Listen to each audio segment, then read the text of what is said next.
Yes, yes. Thank you. Welcome. Close the door.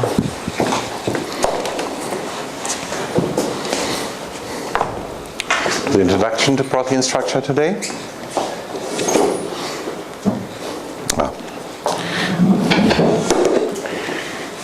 So the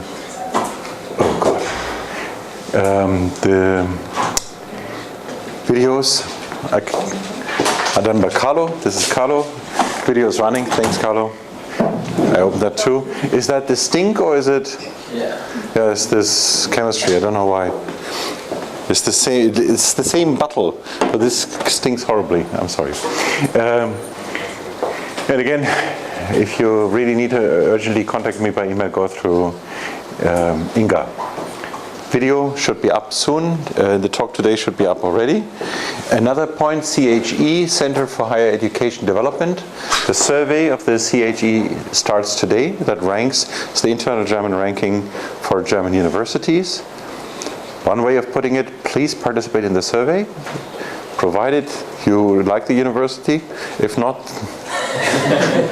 do your thing. The please part is one part. The link is here.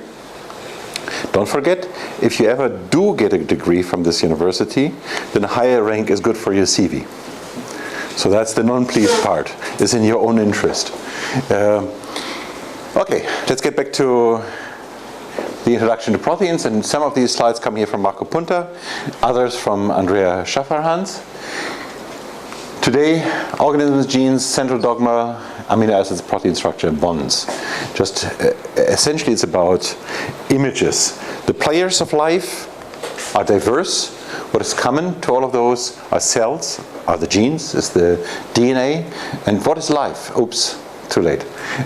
So life, the definition of life, you are studying to become a computational, but yeah, that's the other aspect of it. We begin there, because otherwise we're going to lose our colleague here to freezing. Can you please close that one? Is right? So that was the first sign of unhappiness that I saw there.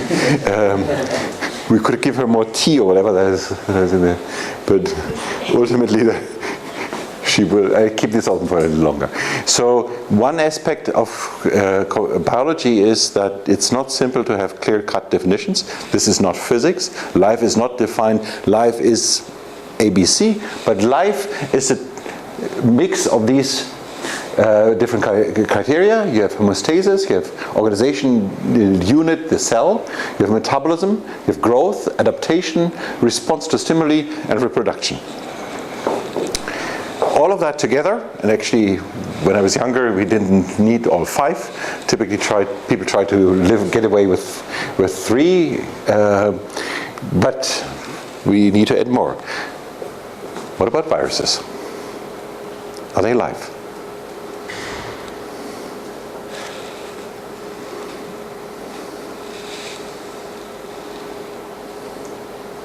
They could be or they could be not, that's totally fine. Do you, rather than shaking your head and seeing reasons for yes and no in your answer, do you see anything in here that you would immediately jump and say a virus does not do that? Is there any criterion? Yeah? I think metabolism. Metabolism is typically, we would argue the virus does not have metabolism. In fact, also typically, in some sense, a virus does not self-reproduce. Those are two aspects of viruses. And viruses, do you have any idea how big viruses are? Not as in, the size, but in the number of genes? Ballpark? How much does it need to... Again, remember, viruses kill. Viruses make this entire organism very unhappy. If I keep the window too long open, then some people would argue I will miss all your next lectures. Nobody's tanked to death, but you can freeze to death. But before that, anyway, so viruses can do a lot of damage. How many proteins does it need for that, or genes? Just a bunch, right? Just a handful. So a typical flu virus, in fact, does have a handful. Ebola has 9 to do its killing action. Just 9 genes it injects. into people. So viruses typically are also perceived to be very, very, very small, while organisms are bigger. We get back to what the typical organism is in a minute. Comes mimivirus. This is one version of the mimivirus here. That the outward shape of it looks a little bit like that. Was discovered by Jean-Michel Claverie 10 years ago, just a little bit over 10 years ago. This has an immense amount of DNA. It has a core. It has obviously metabolism, to pick the first one. And there are some indications that this reproduces. It has amino acids. It has membranes. It has... Now, mimivirus was the first discovered. There are things, and again, most of those were discovered by Jean-Michel Claverie in Marseille. Some of these have 1,000 proteins. So again, the Ebola virus here is 9. And it's not even the smallest virus. So these things are huge. And actually now the problem becomes not really is virus life, are these viruses. Open the discussion. In principle, the background of this image here is the idea that we understand people by mapping them into a mathematical formula, not quite a mathematical formula, but into this idea that the universe is built up by simple shapes, by squares, triangles, and by fitting human into those shapes, you understand people. We are part of the universe. And that is what Leonardo da Vinci tries to say with this. And in some sense, it's the same assumption that we have here. The principle now is no longer a circle, it's DNA. And it may no longer just be nicely put into a shape. But in principle, this is still what we believe, that somehow life comes from this DNA material, and by understanding the DNA, we understand life, we understand the entire thing. And that brings us to the first entirely sequenced organism, which was 20 years ago, Haemophilus influenza. Then published by 40 authors. The next one was Mycoplasma genitalium, just briefly thereafter. Followed by yeast. Yeast is the difference here between these two, and yeast is a eukaryote. Yeast has a nucleus, is much more similar in that sense to us. It's still a single cellular organism. But this is a higher complexity, 96, and that's a consortium of people. C. elegans, the sort of smallest animal that is used as a model organism, 98, Drosophila, 2000, and then comes people. Now let's go to the numbers. I have to get my animations out here. The question is, what is the smallest organism? Do you know that? And how many genes do you expect this thing to have? Ballpark. Now, for me, I want you to learn something about protein structure prediction methods. That is important. But ultimately, more important, I believe, is that you somehow learn to become a scientist. A scientist, the scientific procedure is you come up with an idea. So you sort of see the world, you make up your mind, you see something new that you haven't seen before. You wonder, you question, you come up with a hypothesis. This hypothesis, you then check against reality and try to, in fact, pull down. You try to attack your hypothesis. It always begins with a moment when you know something, but actually you cannot answer a question that is put in forward of you. And that is exactly what I'm going to do. I'm going to, throughout the course of the lecture, ask you questions. And I want you to really, typically nobody in the room does know the answer. In some cases people can know the answer, but in many cases of the questions, in fact some of them are trick questions, some of them are questions where in fact I'd like an answer and I actually don't have it. And sometimes people in this room have brought answers that made me think. This is the scientific adventure in some sense. You widen your horizon. But it helps, or the only way to do that, science is communication, is by you putting input. So just dare, shoot things out. You know, I'm not grading you on wrong answers. It's the opposite. The only way you can become a scientist is by daring to put things out, to put a step forward. Otherwise you cannot advance. But then you have to be clever enough to correct yourself if you're wrong. And again, that hopefully is part of what you will pick up a little bit in the lecture. Back to the question, what is the smallest organism, how many genes? Ballpark numbers, any idea? So you already know it must be more than 5 like a virus, right? I gave myself away by putting the mimivirus out there, saying it has 1,000 genes. And I already told you this is very high. So you suspect that maybe this is the ballpark, right? Any idea? Okay, mycoplasma genitalium, oops. Okay, I'm sorry, I apologize. Here we are. Mycoplasma genitalium has about 500. Haemophilus influenza bacterium has about 1700. Methanococcus, about 1700, sorry for the zero here. E. coli is important because it's one of those important model organisms. It grows very nicely in the lab, about 4,000.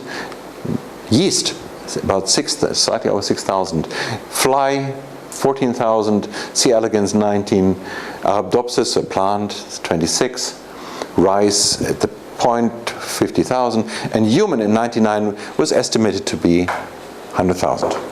Now, you may remember that in January 2000, the 1st of January 2000, the idea was that the human genome would be published. Here is the event showing Francis Collins, Bill Clinton, and Craig Venter. Francis Collins was the one who headed the public effort to the human sequencing, and Craig Venter the private effort of Celera. Celera did one person, the NIH directed, Francis Collins directed effort sequenced several people. Now, the first news really was that it did not happen on January 1st. It had been done, it depends a little bit how you count it, for over 10 years. People had really put groups together to go for the human genome with a very clear focus. So over 10 years, okay, the date was done slightly wrong. Now, there was in October a press conference, October 99. This was 2.5 months before the supposed publication of the genome, after over 5 or 10 years. And the statement at that press conference was, we were slightly off on the number of genes. For 10 years we have sequenced, we put everything together for 10 years. We've focused many labs in the world, the best labs in the world, and we have believed it's 100,000. And we were a little bit off with the number, right? Actually, it's only 30,000. This is important. This is the kind of small mistake in biology, okay? The degree to which we get the speed of light today is within 5% of what was 400 years ago. This is the amount of novelty biology brings overnight in this particular case. Why was it sudden? Well, the point actually was the shotgun sequencing means you sequence a little stretch of DNA. And another little stretch of DNA, another. And the only way you can get the entire genome is by overlapping them, by putting the whole thing together. You sequence for 10 years. And then comes the moment where you have to put everything together. Okay? You need a very, very big computer for that. And it takes a long time to put it together. And then the computer says it's 30,000. So of course you know what is going to happen. Experimenters are going to tell you, here, go back and fix your bug. And you're going to do that for 3 months. And after 3 months, essentially that is exactly Gene Myers. It's not on the photo there. Well, it could be Gene. He has hair like that. But it's not. So after 3 months, essentially there was no way out of really claiming 30,000. The computer made this discovery possible, ultimately. But the main point here really is biology moves in tremendous steps. When it was published, one big problem with it was really, how can C. elegans have 20-something thousand and we have only 30? And that, in fact, is a question we still haven't quite answered. Today, so I made this slide in 2010, and then I said today it would be 25.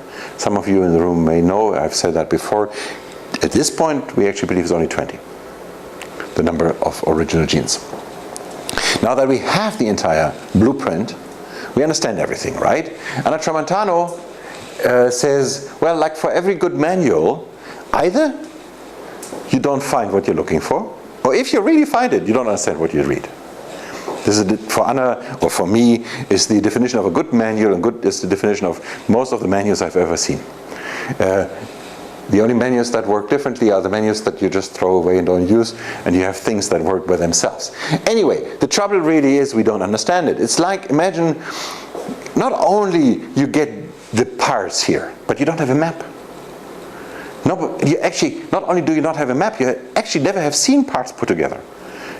Well, you know how a human looks, but you don't, for instance, know how a cell looks. And that is actually the analogy to the car. It's not the human, it's the cell. And those you have not really seen.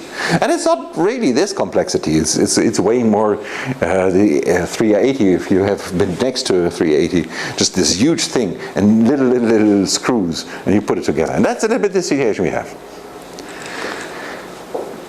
The central dogma is from DNA, comes RNA, comes proteins, and proteins put together in a Pearl chain adopt a unique three-dimensional structure. That unique three-dimensional structure leads to a unique function. Function comes through structure. Question? Point? No, just about the not yet. The central dogma is like updated, but it's fine. Yes, so how would you update the central dogma? Reverse transcriptation back to... Yes, so the information flow back. I should have used the other slide for you then. The point that I wanted to make here is an update that is on a different ballpark. The update here being RNA is an intermediate step. Is that true?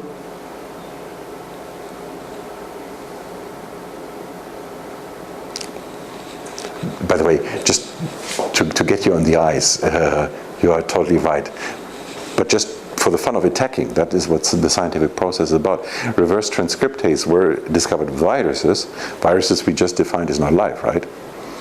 Okay. Logic sounds good, but it's can still be so wrong. Is RNA intermediate? Well, short RNA, right? We know is not intermediate. We know that there is sRNA. Any idea how short they are?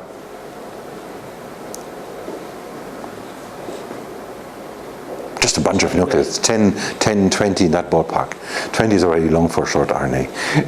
They help in the regulation of proteins. They switch proteins on and off. They split the splicing, transcription on and off. So they have a lot of function, and they are not intermediate. Okay? But let's look at the real messenger RNA. The real messenger RNA, that is for long proteins. Proteins have 100 residues, so we're talking 300 nucleotides or something like that. Is that intermediate? Whenever I see a stretch, I'm not saying whenever I see an RNA, whenever I see an RNA stretch of hundreds of nucleotides, is that going to be an intermediate thing that will essentially become a protein? Or is there non-coding RNA? There is. Everything exists in biology, right? That's a fair point. What is it used for? Ever heard? So there is non-coding RNA. That's true. And that, yes, there's reverse transcriptase, but this is another novelty that in some sense, breaks the dogma here. And there was a paper 10 years ago from a Japanese group, Riken, next to Tokyo, the Phantom 3 consortium. And this Phantom 3 consortium, they want to functionally annotate mouse. The M is from mouse. Overnight, in a science paper, they put almost 200,000 transcripts, many of those annotated by people, about 5,000 new proteins. They had a lot about alternative splicing, but the major thing is, so in this set they had about 20,000 proteins, and they found 20,000 non-coding RNA. Longer than 100 nucleotides is non-coding long RNA. So this is 20,000. This is like proteins. This is like a universe that is as big as everything we are talking about. Okay? This is 10 years ago. You study biology, and you don't even know about that. So that's the amount of change that happens in biology. One of the reasons why you don't know about it, we still don't understand what this means. What we do, for instance, see ribosomes couldn't work. Ribosomes are full, in terms of material, of non-coding RNA. Ribosomes, for the expression of proteins, could not function without, I can't remember what the biomass of a ribosome between protein and RNA is, but there is, I believe, at least 20% of the ribosome molecules, the molecules in the ribosome. Ribosome typically has 200 proteins in one ribosome, and of these, at least 10 or 20% are in fact non-coding long RNAs that are permanently there, that are part of the machinery ribosome, that are absolutely active. Okay, so they clearly have an important function. This still eludes the complete description. And again, that was an overnight paper 10 years ago. So yes, you're right about the reverse transcriptase, and there are many holes. This is a big one, but still, we actually essentially believe in this dogma. We essentially still believe in the aspect that proteins are the machinery of life, and most of what happens in a cell is brought about by proteins, and that comes essentially from the shape of proteins. You shake your head, and you're right, but still is the prevalent view at this point. What are proteins? Well, proteins come in different shapes, in different sizes. Some of them are shown here.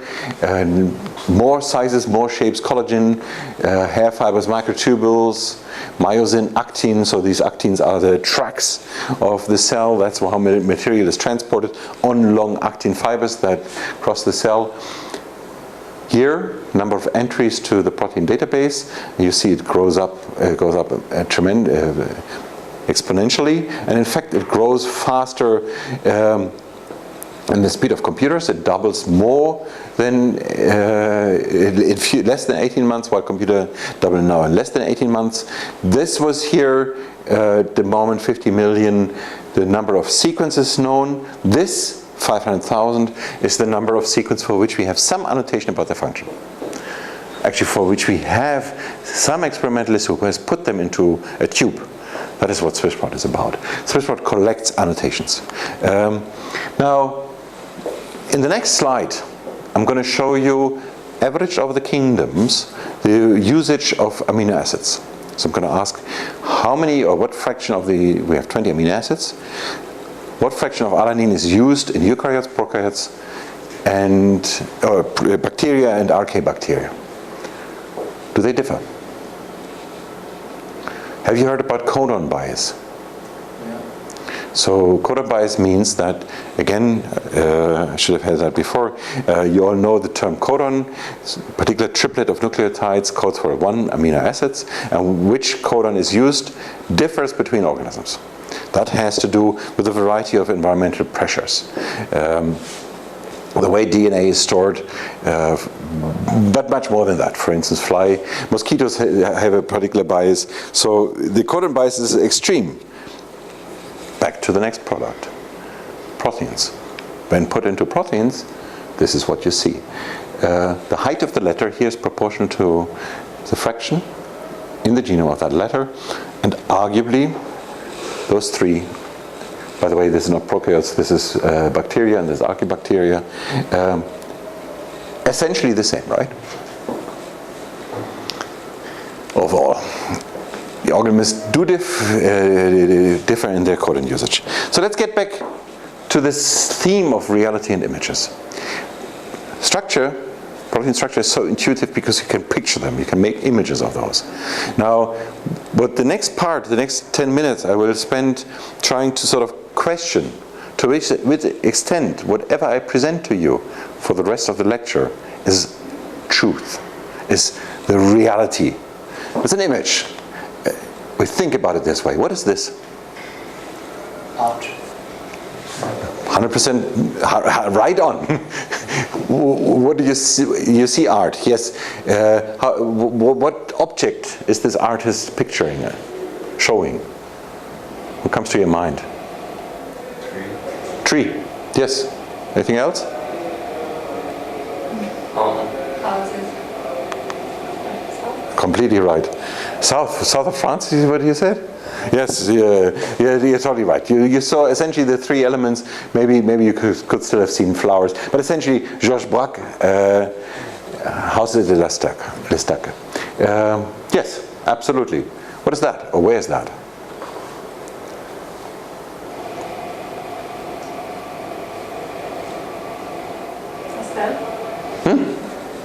What did you say? I didn't hear. A cell? That is a cell, yes, absolutely. Mycoplasma genitalium, that's the smallest, about 500 genes, the smallest organism.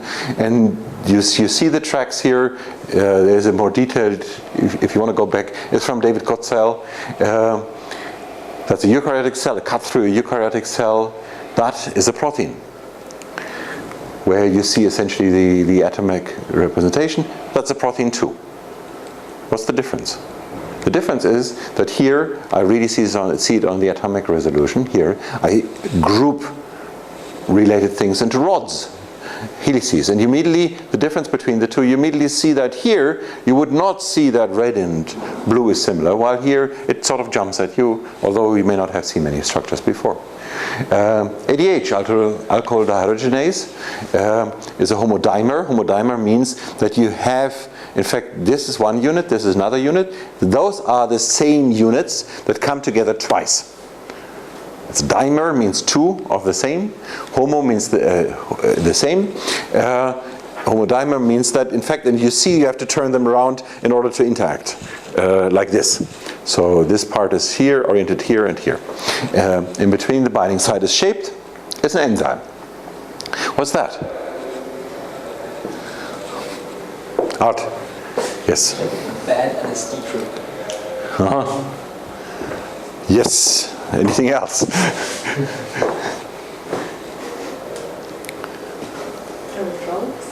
Drums. Is it? Rose. I'm sorry. Try again. Rose, a flower. I don't know. Flowers. Yes. Flowers. Yes. Oh, this whole thing is a flower. Yes. But is anything else that somebody sees?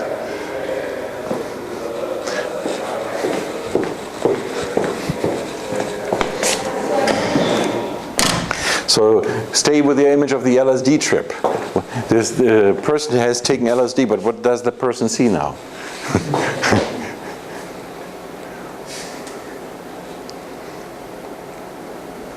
There's something that comes to your mind? I can tell you my experience. It's amazing when you have larger groups. The people see a lot of the images that, in fact, I believe the artist really meant. Flowers, maybe, but you throw some words at me. Some Flames. Flames. Yes, now we're getting there. Flames. Anything else? That is one thing. So this is, in fact, called the dynamism of a soccer player, and to be more precise, is a rendering of this photograph. An artistic rendering, yes, that is art. But the remarkable argument that I would make here is that maybe this is more reality than this, and the reason for that being, so you saw flames, you saw energy. Flowers, I'm not entirely sure about. Maybe that is more similar to the object, really. I understand. But what I find remarkable is often people see fire, energy, flame is just one aspect of it. Something that has to do with the word dynamism. So that is really something explodes. The reality is, here you have this guy sort of almost, it's an image, a 2D, a frozen image. And you do not at all appreciate the density in which this guy is playing here. You do not appreciate the degree of talent or activity or energy that this guy has to get the ball out of the guys who encircle him. There's an amazing soccer player and an amazing scene, and that you don't get there. It's just a photo, it's a frozen image that does not reveal anything about the energy that is in there. That's here, right? So the extreme question here is, where is more of the reality? Here you get something about energy or dynamism, activity, movement. Here you map it to something you have seen. That's all the connection you can have. But had you never seen a soccer match, you would not see that, right? So while you would argue that this is much clearer for the title that I gave you before, actually maybe more clarity is in the artist's rendering of this. And this is the same for science. This is the same for proteins. We have, in fact, here, for instance, two different renderings. One is where we see the traces of the chains in movement. That is the so-called NMR structure, where we, in fact, have different solutions to the same structure that have to do with the fact that the protein moves in its life. Here you have a frozen version that shows these arrows that are beta strands arranged in this shape to give the basic idea of the structure. That's the shape shape means function. But function doesn't happen without action, without change. That change is hidden in these sort of extensions here where you have a lot of movement. Or these extensions where you have less movement. That is only here. So somehow all of these are renderings of different aspects of the protein. What is reality? The point is there is no one, yeah? But is it still correct to take a protein out of its function, out of its environment, and still assume it's correct? So now we get into the issue, what is the environment? So let's get back to the image of the analogy of this soccer player. What is the soccer player, the environment of the soccer player? There are people around him. So if you were in a helicopter or on the camera above the stadium, you would sort of map these guys around him and see his coordinates with respect to the others. Then you could argue that is part of the environment. But the part of the environment, because the way he's shooting the ball, has to do with outside of this circle around him. So we need a larger dimension. So the question here becomes with my soccer, well, in soccer it's very simple. Somehow it's just the shape of the field that is the end of your dimension. But no, actually, the energy of the guy has to do with the people in the room, I mean in the stadium, right? Because if that is his home stadium, he has more energy than if it's not, maybe. Whatever the background. So actually you say, is it fair to pick things out of context and look at them into isolated pieces? Now, I use the soccer example to question, where's the end of environment? Where is the point where I can pick the soccer player, or where I can understand that image in a way in which I don't take it out of the environment? Is there any such thing? Because behind it, by arguing, well, it would not be fair to take it out of the environment, you assume that it's possible to not take it out of the environment. Is there a holistic, a total view? What I'm arguing is you can't do that. Okay, now if there is no way to not take it out of the environment, we have two options. The simple option is we don't approach the problem. We don't look at it. Okay, too complicated, let's go do something else. Now, this is what we don't want to do here. As long as we do want to look at it, yes, we have to take it out of the environment. We have to put it into a tube where we can study it, which is no longer the same object. That is part of what the problem here is of reality and images. That we take things out of context in order to be able to observe them. Protein structures you get by making a high density of the same protein and freezing it in a crystal. In the cell, proteins are not in a crystal, out of context. And you're right about that here too. But, remarkably, some aspects, for instance, I would argue here in this NMR structure that you see, some aspects of the motion are visible out of context. Some of the features of function, in fact, are visible, and I will show you some examples for that in, I believe, 2 lectures from now, are visible in the crystal. So you freeze something and you have in that frozen thing some ideas. From using a computer with a frozen image, you can get some ideas about motion. That's remarkable. So some things you can get out, and ultimately you're right. It's not the right thing, but it's the only thing we can do. Okay? Okay, the constituents of proteins are amino acids. You know that there's a backbone, there's a side chain. The 20 amino acids differ by the side chain. They form through the peptide bond. That is the bond.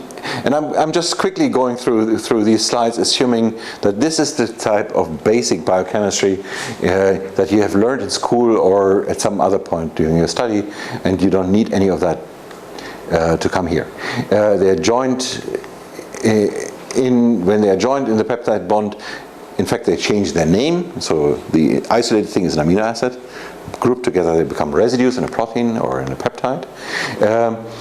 And let's just go for one other aspect of this, the excursion in the bond. I don't want to go into that excursion.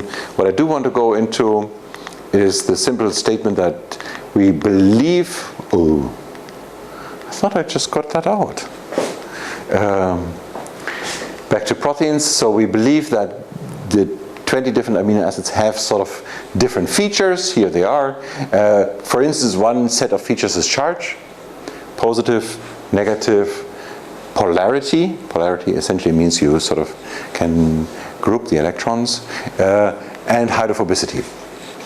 Hydrophobicity, so the hydrophobic residues and non-hydrophobic residues want to stick together. And there's a macroscopic substructure, so that's a typical protein sequence. There is a primary structure, secondary structure, tertiary structure, and quaternary structure. Who can give me an explanation what these things mean?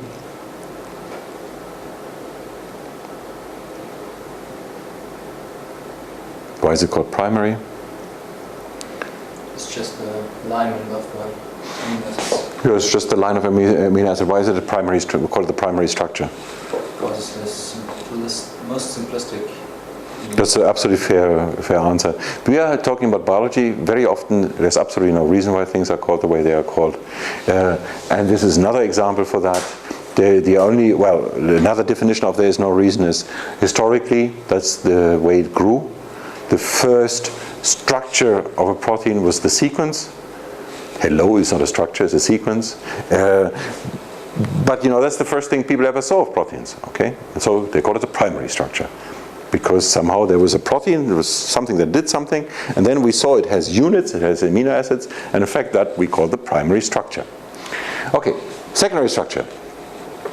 Now, there's a first, there's a second. In this particular case, a bit more complicated because that was not the second. The second one was this one here. Why is tertiary structure called tertiary structure? It's alignment of secondary structures. Ah, no. Sounds good. Why? Oh, 2 plus is 3. Fair enough. Yeah. Is it logic? Tertiary structure really is the word 3D, right? It's a three-dimensional object. That, in fact, is the only one. Biology is full of exceptions, and one exception is sometimes it makes sense. So 3D is the only thing that really makes sense here. Secondary structure is utter nonsense in terms of the language, because it did not come second. That was they first saw that, then they saw that, and then they saw that. It's a substructure, and we get back into the misnomer in a minute. Quaternity structure then is, there's 3D structure and then there's something else. And that only makes sense if you think about it as a unit of a protein, and then proteins interact. And that's what you call quaternity. Quaternary.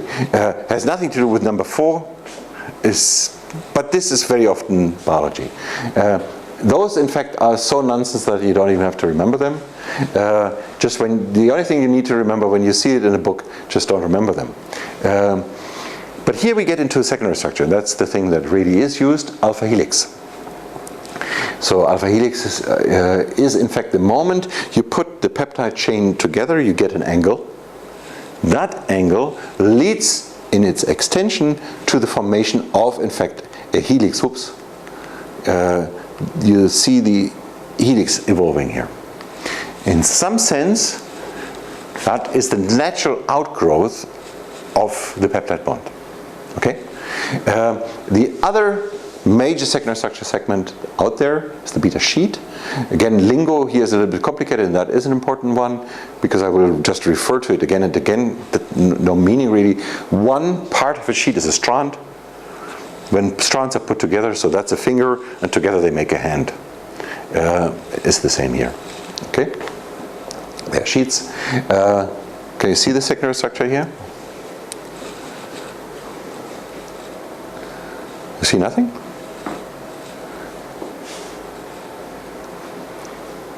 Now that's the point about showing too much detail. Here you can see it. Can anybody see something? What do you guys see? No, that's too simplistic. That's too simplistic? But you see secondary structure. I see secondary structure. You don't? What do you see? You can see an alpha helix. Yeah. Where, I mean, yeah, this is the one you saw? Or this one? The upper one. Yeah, this is an alpha helix. You could maybe see here, in fact, right? Down right. Down right you see one here, exactly. You possibly could sort of convince yourself that this could be, anything else you see? Maybe in the middle on the right side of the sheet. Yeah, this one here would be a sheet formed by this strand, that strand, that strand. They come together here. Now coloring makes it a little, all I do now is add a little bit of color. You see a little bit more of what I say. In fact, now you begin to appreciate that this what I called could be a helix. In fact, it's not a helix, but it's in fact two strands. They together form a sheet.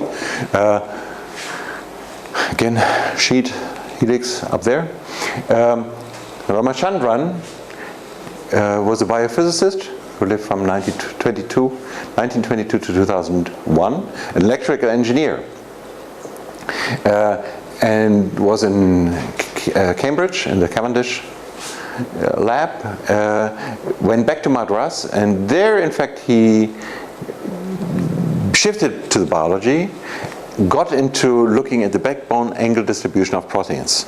And in the backbone angle distribution of proteins, what you see is, those are the backbone angles here, around which your peptide bond can rotate. And in fact what you see is there is only some limited number of regions of these angles that are observed. And they correspond in fact to alpha helices and beta strands. You get more, this is the 93 paper here, you get more, I don't have that here. When you get a more recent view of that, you see that the space is filled a little bit more.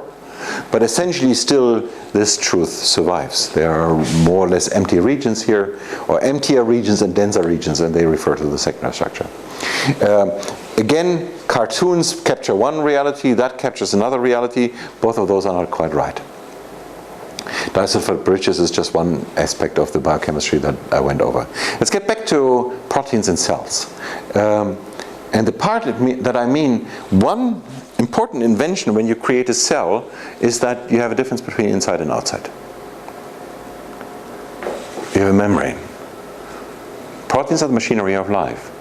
Why don't you put proteins in the membrane? You all know that the membrane is not done by proteins, right? By this green thing, whatever that green thing is. Oh, you don't know what the green thing is? I thought you guys would know that. But if you do not know what the green thing is, let me just tell you the green thing are proteins. That's what I claim. Now attack me. What would be the problem with that solution? Take two disordered. Oh, that is an unfair statement. Look, proteins have beautiful shapes and beautiful order. No, I mean the ones. Okay.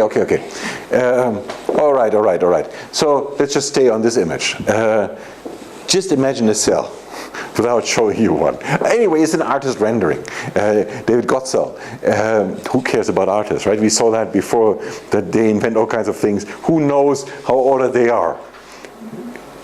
Now that is not the point I mean. There's something else here that I mean. And it is about something that maybe I was a little bit too fast on the biochemistry. The biochemical features, the bond energies that we talk about, induce the idea that we understand the energetics of protein structures, protein folding. But that is in many ways... I'm way too fast today. I just went through 104 slides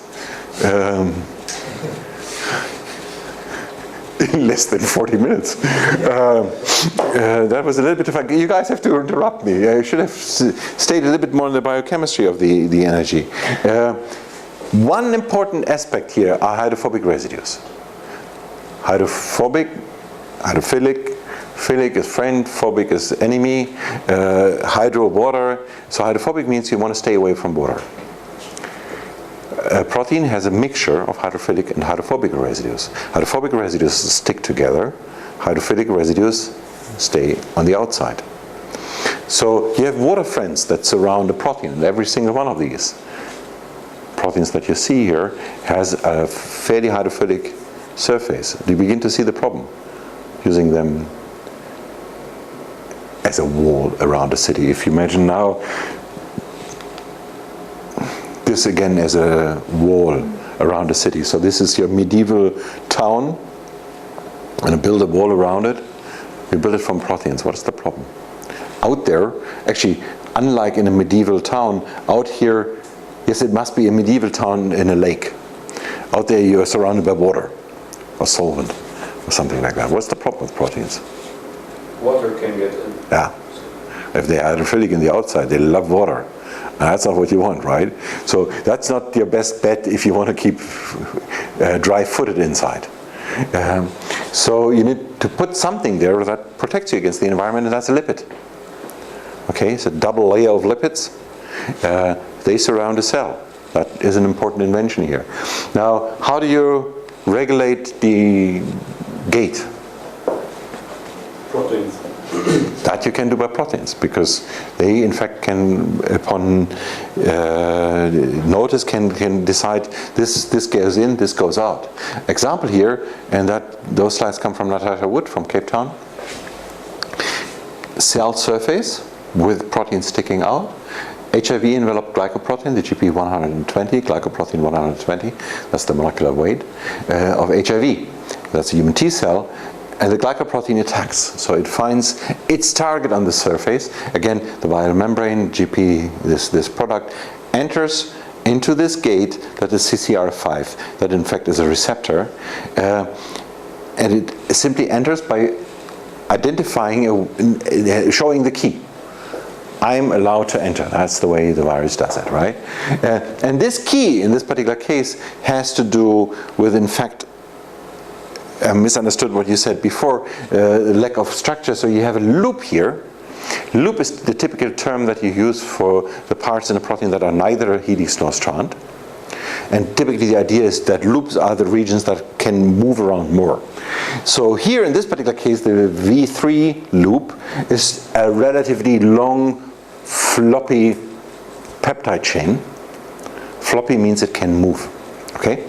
And this, in fact, is like a key that you can fit into different holes. There is an important part, and Natasha works on that, that has to do with the way you put the sugar coating. And in fact, the sugar coating is an important issue for the way it enters.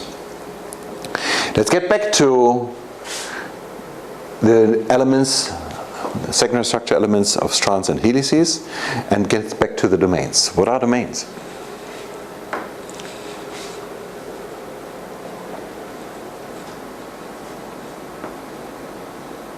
In the context of proteins. Functional regions? Sorry? Functional regions. Functional regions. So the idea then would be that you have a protein, and some of those regions are relevant for some function.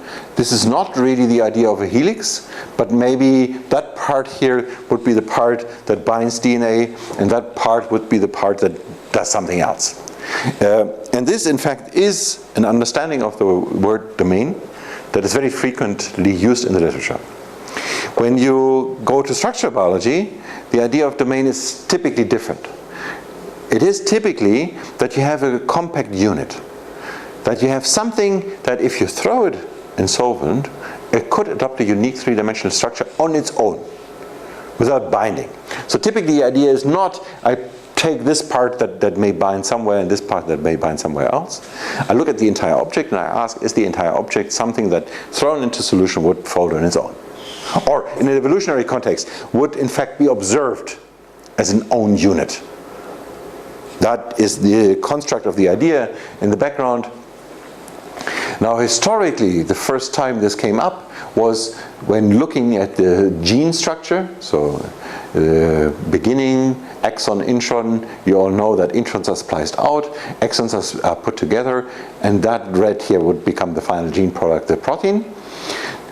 And there in fact are different ways of putting it together. But the idea originally was that maybe these exons relate to exactly these domains. That would make a lot of sense. So you move exons around, and that has been observed genetically. And then essentially you move around pieces like, imagine a protein domain being one Lego brick, and you have different Lego bricks. You can move them around just like you can move exons around. And then you would build proteins. This is no longer what we believe. And I will in fact spend the next lecture on giving you examples for why we don't believe that anymore.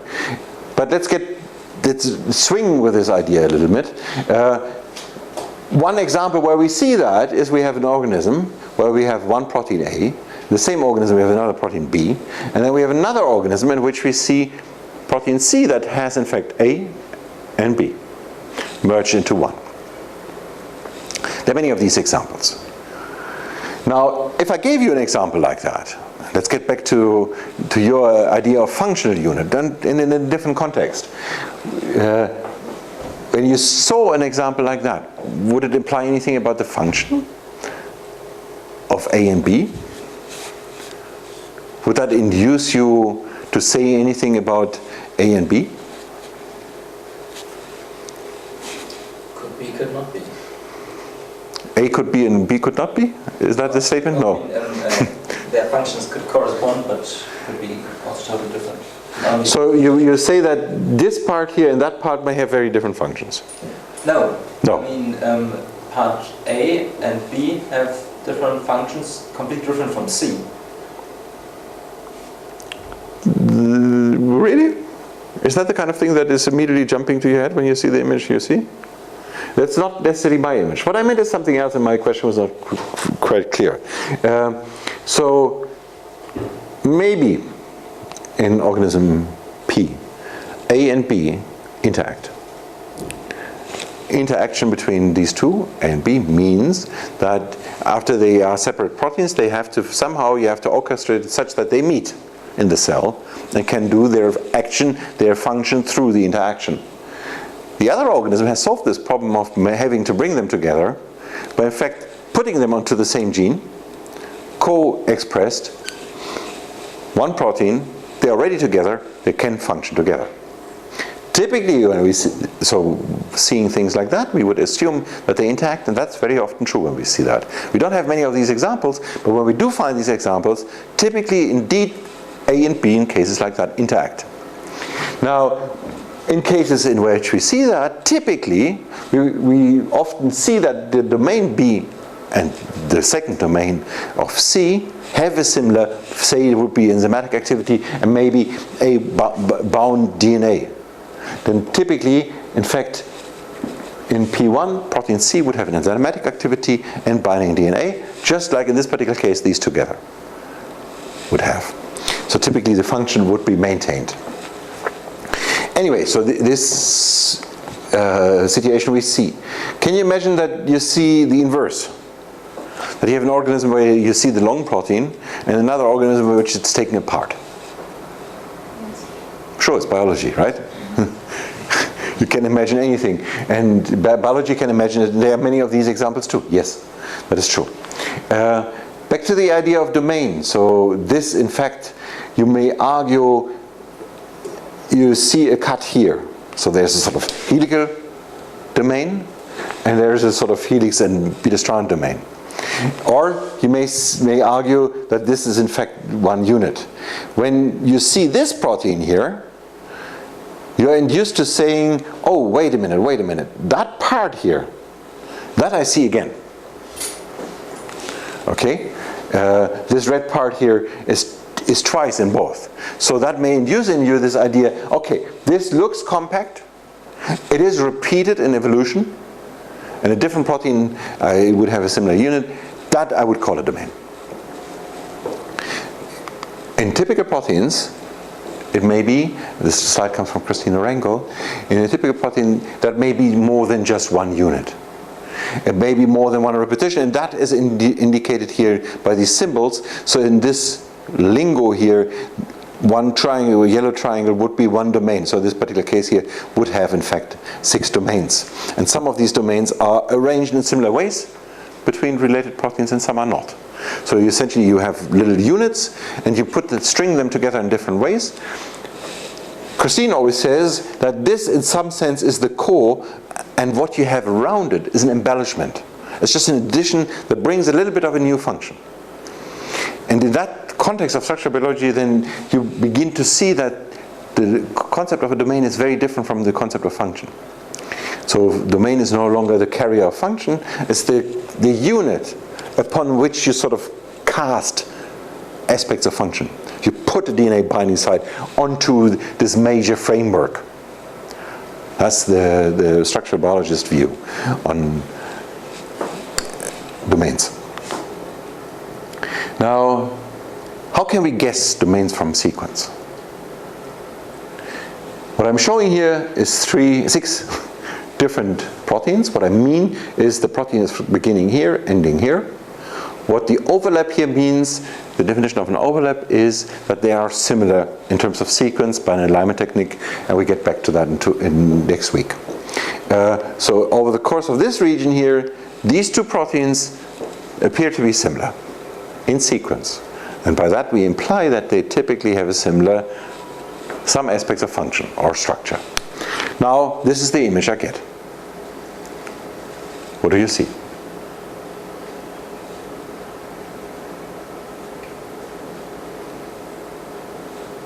Do you see domains? No, but do you see from where you can infer possibly domains? So you have with A, B, C, and F region that's shared between them, and you can look at that and see if. So you mean this? Yeah, if. Something? Yeah. Yeah? And if that region produces structures which you can find in a. Exactly. So just before we go into the lab and do produce structures with that, if I took my pointer here, would it be rather here? So if I looked at you began to say A, B, C, and F. So I believe we are all a little clear on the beginning. So my end is my question. Is the end here, or is the end here? A or B? Oh, 1 or 2? 1.5? Somewhere in between. Chicken. Yeah. That's the chicken solution. But fair enough. But argue for one or the other. 1.5 is essentially saying, I understand that there are some people in the room who can argue for the left and some people in the room who can argue for the right. On average, you will find something in between because we make measure mistakes. This is one argument for 1.5. But the argument here for the left-hand side would be that there is a protein that really doesn't have that, and that's where it ends, and this may be an embellishment that just adds something that may in fact be different. So these may be, back to you, functional motifs. Again, the definition of function is highly non-trivial. A three-dimensional object structure is very well defined. Function could be its role in a cell. It could be you put a little bit of sugar or an additional side chain onto it so that you can put sugar on it. And then using sugar is not the function of that molecule, but it is some aspect of this addition here that allows it to put more sugar on it, and that may be an important role it has in the cell. That is not the binding site function. That is not the process function, but it's an aspect of its functioning, the way it functions. So in that sense, this region here may be the sugar carrier, and then the cut would be right here. You may also argue that in fact the embellishment is on this one here, and that in fact is where the function, the domain region is, and you put it here. And we don't know what the answer is, and in many cases there will be a solution in between, so 1.5. Yes. So again, another way of doing it, a third way of doing it is simply you say, okay, this one here looks like relatively safe, that one looks relatively safe, and in between I just assume there is some connection. When you have no idea how long a domain typically is, then there will be between 1 and 2 would be a third domain in this example. Because yes. It's shared by 4. We get back to that point.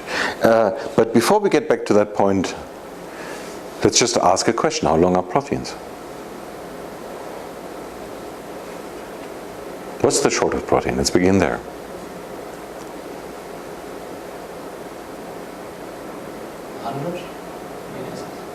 Everybody happy with that? Sounds good. The shortest is shorter than that. So 36 is what we assume is a regular protein. So then there we get into the lingo we are calling propeptide, and it's no longer a protein. But 36 we have proteins, papain, in fact there are proteins about 30 something residues long. And they're considered real proteins. What's the longest? 1,000? Anybody gives more? 1,000 for the first of 1,000. Titin is 30,000 something residues long. So the span of proteins is 30 to 30,000. Is it one protein or complex? Now we get into the issue of domains, right? What do you call a complex? So it's one protein, it's one gene, it's one unit that, again, titin is one unit. ATPase is an example where you have a very long protein that is spliced together from different parts in the genome, from different chromosomes, in fact. But ATPase still is considered could arguably be considered one protein. So now we get into the lingo issue. We get into the issue that we can actually not well define what a protein is. Welcome to biology. So we don't actually know what a protein is. But it is the simplified idea, one gene, one protein is not true. The simplified idea, one protein is always created that way. So you have the ATPase, in that cell, the ATPase is always created as an ATPase. Okay? And that happens before much, essentially after, very briefly after the protein is synthesized, so very in the beginning. Translated, right? And back to titin, exactly like that. One protein. Think about it as one protein, not as a complex. In the sense, it has subunits, and we're back to the story of domains. And taking protein cascades, like photosynthesis, there are many proteins like cascaded. It's called many proteins, right, in a complex. Yes. So this is the situation taking. No, that is not titin. So now we are talking ribosome is an example for that. I mentioned that in the context of non-coding RNA. So ribosome is a construct, is a machinery. The cell is full of machineries, local aggregates of activity. The extracellular matrix is an example of a local aggregate of activity that forms during the lifespan of a cell. The ribosome is essentially something that exists for the lifetime of the cell. So it's in that sense not temporary, it's more long-term duration. And that would typically be considered a complex. Transcription complexes are large aggregates of proteins. Ribosomes are much bigger than that. Transcription factors and transcription factor complexes typically involve tens of proteins. The receptors, entry, so I'm not sure you were the one who said at the gate of a wall, of the cell wall, you have proteins that regulate the entry. And that is true, but it's actually typically complexes. And some of that you saw in this HIV image from Natasha Wood, but they in fact typically are even bigger than that. Still, ribosome, as far as things go, is one of the larger players out there. And those are all complexes. So titin is not like that. It's much more like one single protein, as single and simple as papain, as 30 residues long. Yes, it has domains. Yes, it has many, many, many units. In fact, thousands. No, not thousands, but wait a minute. No, not thousands, but it has many units. I can't remember the number of domains. Okay, we have a large spread. And that brings us to the immediate question here. What now, if the shortest protein is 30, there is not rightfully, and then you may make some mistakes, right? So when do you say that can no longer be a domain? Sub 20 or something like that. You could argue. However, the fact is typically domains that we have, most of the domains that we have seen are about 100 residues long. That's another way, and I'll show you data for that.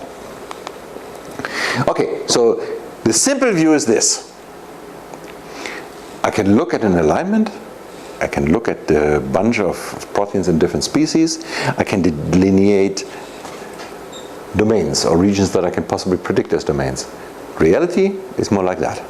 The more data we bring, the more we see that rather than sort of grouping, I see something that is a little bit overlapping here. I see something that goes a little bit in between, then something else, something else, something else. This image is no longer really compatible with the idea of a domain, because there is no, you immediately see, there's no way you can cut, right? Here, there are 2 ways, 1.5 ways, there are different ways, but it's very clear. Here, whichever point you pick is in violation of something that is in this ladder overlapping. And it seems that somehow this reflects reality better than that. Those are examples. So all you find in the literature looks like this, because these are the kinds of things that we can handle. But the more we do this, the more we see that many, many, many look like this, and I'll get back to that next week. on Thursday. What I show here is a bunch of different databases and the length distribution. That is the average length of a domain. That's the cumulative percentage. Blocks here in gray is the old idea of functional motifs. Completely conserved functional motifs. They're very short binding sites. SCOP. Anybody in the room knows what SCOP is? Yeah? I heard of it. So SCOP, in fact, is the classification of proteins into protein structures into different groups, into different classes. So you take all the proteins and you simply ask how similar are their structures and can I group them. On the highest level I showed you before examples for the simplest way in which you can group proteins are all alpha or beta, alpha, beta. Last lecture I briefly mentioned this distinction from Michael Levitt. And that could be the first way in which you could classify. Now, SCOP also takes three-dimensional objects and sort of looks at the shape and says they are compact units, hence I call them domain. Cumulative distribution, in black here is SCOP. Cumulative distribution means that, let's pick the 50% line here. I need my pointer. So roughly here, so 120, 140 residues. So 50% of the domains are shorter than 140, 50% are larger, 120, 130, in that ballpark, right? This is this line here. So you see that almost the entire SCOP database is shorter than 400. Do you know any protein that is about 400 long and is a typical unit? So that's, have you heard of Tim barrels? So typical enzyme, Tim barrels, alpha beta proteins that are known because there are so many of them, so many different ones of them, and that is sort of the longer end of a single domain protein. Now that is the spread here. Blue is PFAM. Anybody knows what PFAM is? It's the same thing as SCOP, only a bit differently. It's classified. So the difference between blue and black begins from shape. Every protein for which we have a known three-dimensional structure is classified according to their shape. Blue is done on sequence alone. PFAM is the protein family database, and the idea really was to do the same thing, to look at domains as units, much more along the lines of functional units than structure, because they started from sequence. So they could not be guided by structure because they did not have the three-dimensional objects to look at. Now, typically the way it has been done is the way that I described before. You look at alignments, you see whether there's some region where you can cut, and you spend a long time on getting the alignment right. PFAM has been built since '95, largely by Alex Bateman, has been built essentially manually. So Alex comes to a job at the morning, Monday morning, and he wants to classify family 1. And that is what he does. Sometimes it takes him a week to classify one, and sometimes he does several in a day. And he has been doing that for now 20 years, and now we have 10,000 PFAM domains. That's the way PFAM is formed. You see that PFAM tends to be, if we believed that a typical domain is like this black one here, then you see that PFAM is shorter. So PFAM tends to be cutting shorter, and that has to do with a functional issue. TigerFAM is... Short, huh? Am I saying it the wrong way around? No, it's longer, you're totally right. Okay, it's longer. SMART is shorter in this figure. And PRODOM. By the way, okay, PRODOM is essentially the same thing but automated. SMART is similar. PRODOM is much earlier than SMART. Let me just fill in the blanks here. TigerFAM I don't want to get into. And SB base and DOMO essentially are methods that try to delineate the domain from sequence. This one here only uses alignments. This uses machine learning devices. This uses iteration. Okay, they are too short compared to the black. They are longer. True, I got that the wrong way around. Now it is still true what I said, that PFAM domains tend to be shorter. The reason why still the distribution here is longer, I believe we will get back to on Thursday, is that the proteins for which we know the structure are shorter than the proteins for which we do not know the structure. Why is that?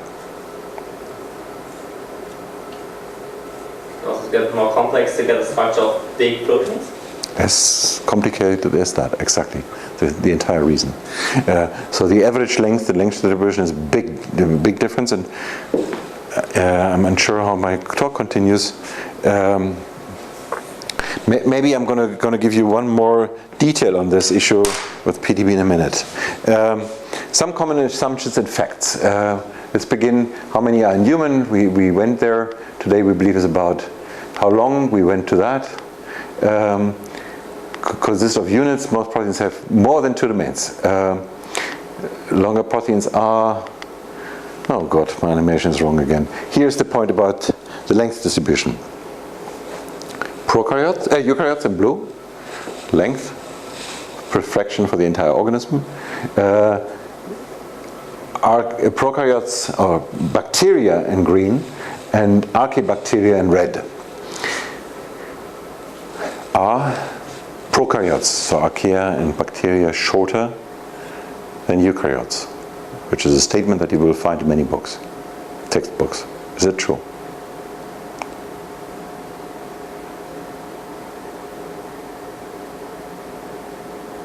Here you have the raw data.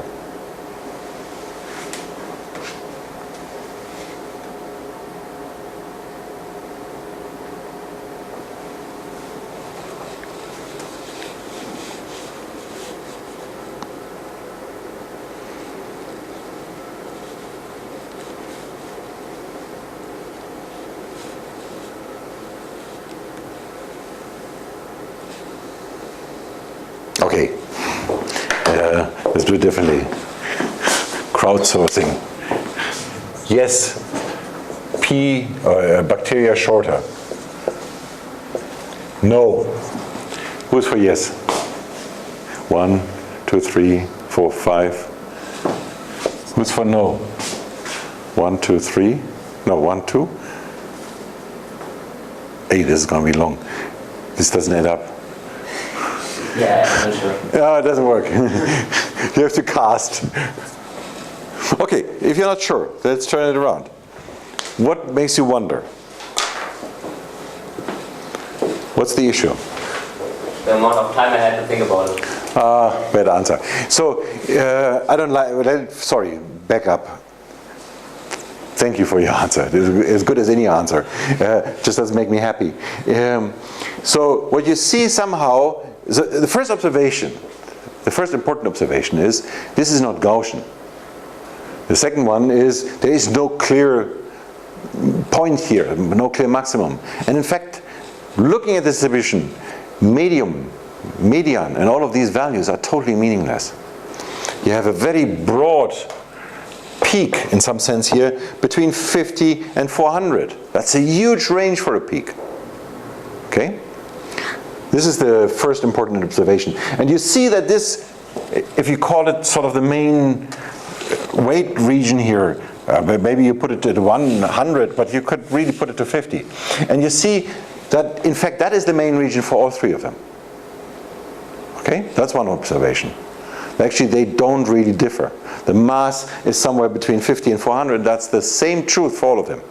Now, what is true, however, is that green and red is a little bit higher in that region than blue, indicating that there is a tail in the blue on the long end. And that is the zoom in here. When you go to proteins longer than 1,000, you see that for bacteria there's 1% longer than 1,000, while for eukaryotes there's 7%. That is where the statement that eukaryotes are longer is valid. The statement comes from the fact that people said for many years that the average length of bacterial proteins is shorter, and that really is nonsense. That doesn't really hold. So essentially both answers in some sense are right. You can argue for them. But what really is longer in eukaryotes is the very long ones. Chitin, in fact, is an animal protein, a human protein. It's human specific. In order to answer that question? No, why is this even important, how long our teams are in comparison to which are the longest? It gets to the next issue. And the next issue has to do with the domain unit.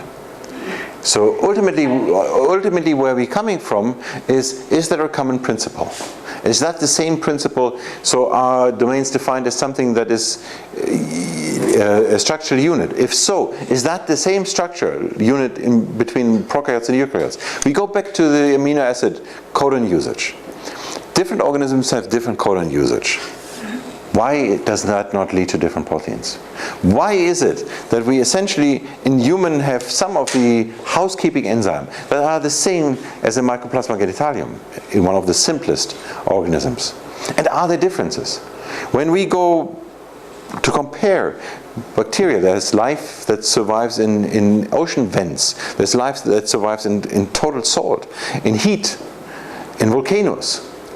How do the proteins differ in that environment? Do you have to bring up a new alphabet of amino acids? Or do you have to completely do it differently? Is there, historically the answer was, okay, eukaryotes are more complex, that's why in fact they're longer. They put together maybe more different units, so they have more domains, there's another thing you find in textbooks, or in fact each domain is longer. And again, the slide that I showed before, where you have A and B as separate proteins in an organism, and in another organism you have protein C that has them both together. And typically, historically, that has been observed in situations where you have an evolutionary step from the first organism to the second, where the second one was in a higher evolved state, allowed you to do something on top, or something faster. And that in fact was the immediate follow-up reality. They are longer. Okay? When the first entire organisms were sequenced, and these were the first plots that came out, it became clear that this is not true.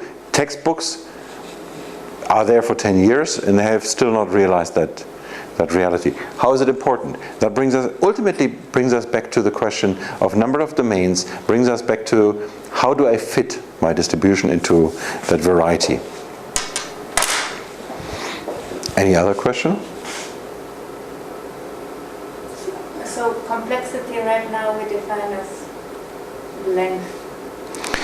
We correlate with length of domains and possibly with number of teams.